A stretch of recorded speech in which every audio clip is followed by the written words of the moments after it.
Philippine Navy, gagawing target ang isang Chinese-made ship para sa sinking exercise ng Balikatan 2024. US, balak magbigay ng foreign military financing aid sa Pilipinas na posibleng umabot sa $1 billion para sa taong 2025 pa lang. Yan ang mga bagay na pag-uusapan natin ngayon, kaya't kung bago ka pa lang sa ating channel ay mag-subscribe ka na at i-click mo na rin ang notification bell para lagi kang updated sa mga kaganapan at modernong kagamitan na ating pag-uusapan.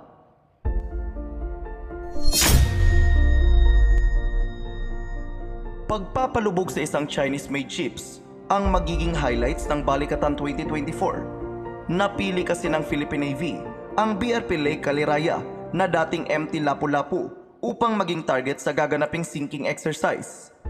Subalit, hindi pa man ito na isasagawa ay umalma na dito ang China. Sa article na inilabas ng Chinese-owned website na Global Times ay sinabi nito na tila nanunubok umano ang Pilipinas sa ginawang pagpili nito sa nag-iisang Chinese ship ng Philippine Navy bilang magiging enemy ship at target para sa sinking exercise ng Balikatan 2024 na gaganapin sa Iloilo. Kasunod nito ay bumuelta din ang Chinese media na kung sakaling mapalubog umano ng Pilipinas ang BRP Lake Caliraya ay wag daw muna masyadong ma-excite at mag-ilusyon na kaya rin itong magpalubog ng totoong barko. Ang reaksyong ito ng China ay nagpapahiwatig lamang na napipikon sila sa ginawang pagpili ng Philippine Navy sa BRP Lake Caliraya bilang target para sa naturang pagsasanay. Dagdag pa dito ay nagbanta ang Global Times na may hangganan umano ang pasensya ng China at kung magpapatuloy daw ang Pilipinas sa pagpapagamit nito sa mga foreign countries ay baka gumawa daw ng aksyon ang China na hindi kakayanin ng Pilipinas. Sagot naman ng Philippine Navy na wala naman umanong nais ipahiwatig ang pagpili nila sa Chinese-made ship bilang target sa sinking exercise. Sadyang luma na daw ang barko, kaya't ito ang napili nila para sa nasabing pagsasanay. Nagkataon lang din umano na gawang China ang barkong ito. China is making an issue, sir, out of the selection ng BRP Caliraya para sa maritime strike. They're making an issue out of it, sir. What's your reaction na to? Kasi considering na made in China daw yung BRP Caliraya, tapos bakit daw yung pa yung napili? It's just coincidental. It's not complicated, it's coincidental. We have to check. If ever it is, it's no pun intended, no meaning to that. It's just coincidental, if ever it is. And so, sir, China should not make an issue out of it. No issue with that. It's an old Navy vessel which we decommissioned, and just like in any sinking exercise around the world, they use old vessels as the target of the exercise, and the same thing we are doing with Lake Caliraya. We reserved it for exercises such as Balikatan, so we can have a target for our firing. Nitong nakaraan ay nabanggit din natin na gagamitin ng Philippine Navy sa sinking exercise ang Legnex 1 SSM-700K Sea-Star anti-ship missile na nakakabit sa Jose Rizal class frigate na BRP Antonio Luna.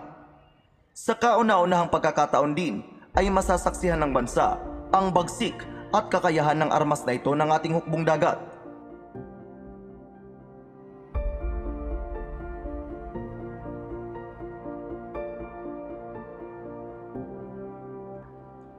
Samantala, nakarating na rin sa bansa kahapon ang French Floreal class frigate na FS Vendémiaire.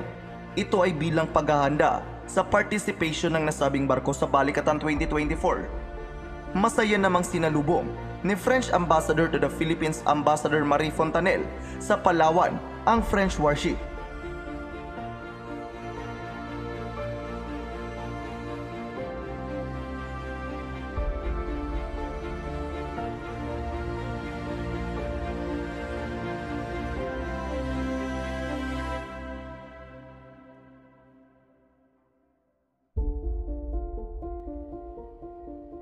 Sa kabilang banda naman, ay itinutulak ngayon sa Kongreso ng Amerika ang House Resolution 8036 on Indo-Pacific Security Supplemental Act 2024 na kung saan ay nakasaad dito na magbibigay ng 2 billion US dollar na foreign military financing ang Amerika sa mga bansa sa Indo-Pacific region para sa fiscal year 2025.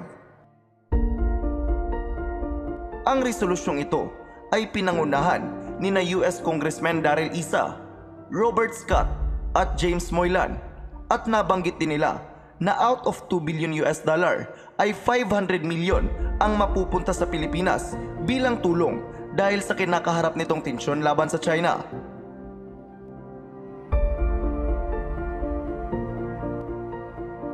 Bago ito ay nagkaroon ng pagpupulong at pagkakataon na magkita ang mga lawmakers ng US at Philippine Congress, kaya't maaaring isa ito sa naging dahilan kung bakit naipropose ang resolusyong ito sa Kongreso ng US. Bukod pa ito sa US Senate Bill na Philippine Enhanced Resilience Act o PERA na ipinasa ni na US Senators na sina Bill Hagerty at Tim Kaine sa Senado ng Amerika na nagnanais naman na makapag-provide ng 500 million US dollar na US foreign military financing para sa Pilipinas kada taon mula taong 2025 hanggang taong 2029. Idagdag pa dito ang 100 million US dollar naman na US financing grant na inoffer ng Amerika para sa procurement ng helicopters na ipapalit sa na-cancel na Russian Mi-17 helicopters.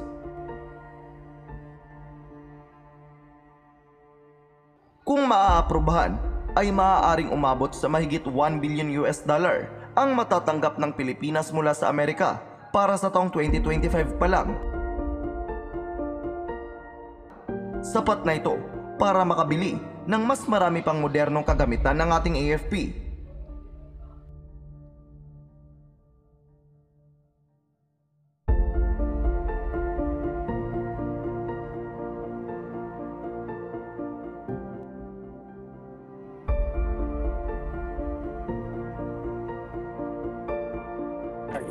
Target.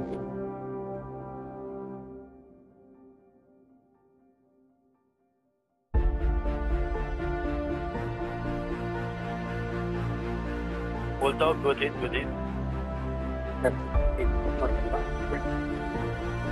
So, when Talker Bulldog was to proceed outbound.